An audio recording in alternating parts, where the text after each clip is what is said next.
Bismillahirrahmanirrahim. Assalamualaikum warahmatullahi wabarakatuh. Perkenalkan, nama saya Fadlur Rahman Farid dari program studi pemanfaatan sumber daya perikanan. Di sini saya ingin menjalankan tugas video, yaitu ujian dari biologi perikanan. Langsung saja soal yang pertama. Apa kaitan antara kajian terkait informasi selang kelas dan hubungan panjang bobot dengan kebijakan konservasi perikanan? Kaitan antara kaji terkait informasi selang kelas dan hubungan panjang bobot dengan kebijakan konservasi perikanan. Info selang ada dua. Nama informasi selang kelas ini menunjuk pada distribusi panjang dan bobot ikan dalam populasi tertentu. Informasi ini penting untuk memahami struktur populasi ikan dan menentukan ukuran minimum yang boleh ditangkap untuk memastikan keberlanjutan populasi ikan. Hubungan panjang bobot. Yang kedua ada hubungan panjang bobot. Hubungan ini membantu dalam menentukan kondisi kesehatan ikan dan pola pertumbuhannya. Dengan mengetahui hubungan ini, kita bisa mengidentifikasi apakah ikan tumbuh secara normal atau mengalami tekanan lingkungan. Kebijakan konservasi perikanan. Data dari kajian ini digunakan untuk membentuk kebijakan yang mendukung pengelolaan sumber daya ikan secara berkelanjutan. Misalnya, menentukan kuota tangkapan, ukuran minimum ikan yang boleh tangkap, dan musim penangkapan yang diizinkan.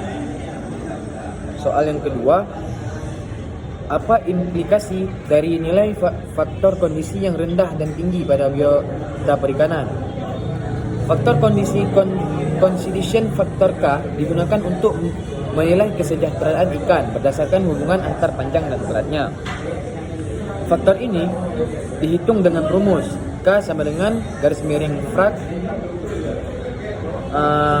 dalam kurung W kurung L kuadrat 3. Aplikasi nilai faktor kondisi rendah, nutrisi buruk. Jika nilai rendah ini menunjukkan ikan memiliki berat tubuh yang lebih rendah dibandingkan panjangnya. Penyebabnya bisa berupa: yang pertama, kekurangan makanan, kompetisi makanan di habitat atau kelangkaan sumber daya. Yang kedua, kondisi lingkungan buruk, misalnya populasi perairan yang menurunkan kualitas habitat. Yang ketiga, eksploitasi berlebih. Ikan yang tertangkap mungkin hanya terdiri dari individu yang kurang sehat. Efek dan populasi. Penurunan reproduksi ikan. Efek pada populasi ada dua: penurunan reproduksi dan kerentanan terhadap penyakit. Penurunan reproduksi, ikan dengan rendah cenderung menghasilkan telur yang lebih sedikit atau berkualitas buruk. Yang kedua, kerentanan terhadap penyakit, ikan yang berkekurangan nutrisi lebih mudah terinfeksi terkena penyakit. Aplikasi nilai faktor kondisi tinggi. Nutrisi baik. Nutrisi baik, ikan dengan tinggi memiliki berat tubuh yang proporsional atau lebih besar dibandingkan panjangnya. Ini biasanya terdiri pada habitat dengan satu, sumber makanan melimpah, misalnya perairan yang produktif secara alami.